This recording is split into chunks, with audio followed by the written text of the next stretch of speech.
क्या आप जानते हैं कि भारत से हर साल 2.5 लाख शिया मुसलमान ईरान की यात्रा करते हैं और यह यात्रा उनको फ्री पड़ती है। वजह जाफरान, केसर, इंग्लिश में सैफरन। ईरान दुनिया का सबसे बड़ा केसर उत्पादक देश है। केसर के पूरे वर्ल्ड प्रोडक्शन में 90% अकेले ईरान में होता है। वहीं भारत 1% से भी कम सैफरन पैदा करता है और ईरान में केसर की जो कीमत है भारत में उसकी कीमत 3 गुना ज्यादा है। मतलब ईरान में केसर की कीमत भारत में केसर की तुलना में 3 गुना तक कम है।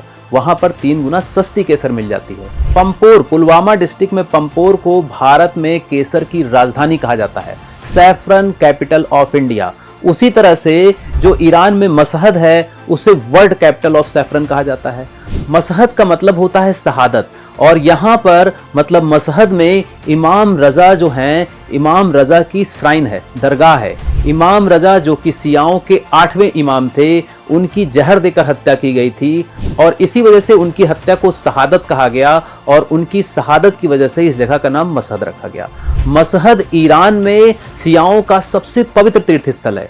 जब भारत से शिया ईरान जाते हैं तो मशहद जरूर जाते हैं और मशहद जाते हैं तो केसर जरूर खरीद लेते हैं और उस केसर को भारत में लाकर 2-3 गुना दाम में बेच देते हैं। इससे उनकी यात्रा का पूरा खर्च वसूल हो जाता है और ईरान की यात्रा उनको फ्री पड़ती है। लेकिन याद रखिए, केसर में 3 चीजें बहुत इंपॉर्टेंट होती हैं। क्रोसिन कंटेंट, क्रोसिन कंटेंट जो उसके लाल होने की वजह है।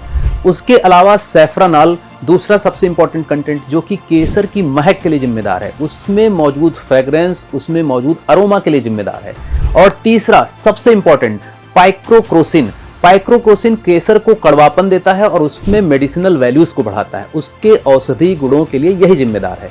यह तीनों कंटेंट केसर को महत्वपूर्ण बनाते हैं और इन तीनों ही कंटेंट के मामले में, इन तीनों ही चीजों के मामले में कश्मीरी केसर ईरान के केसर से कहीं ज्यादा बेहतर होती है।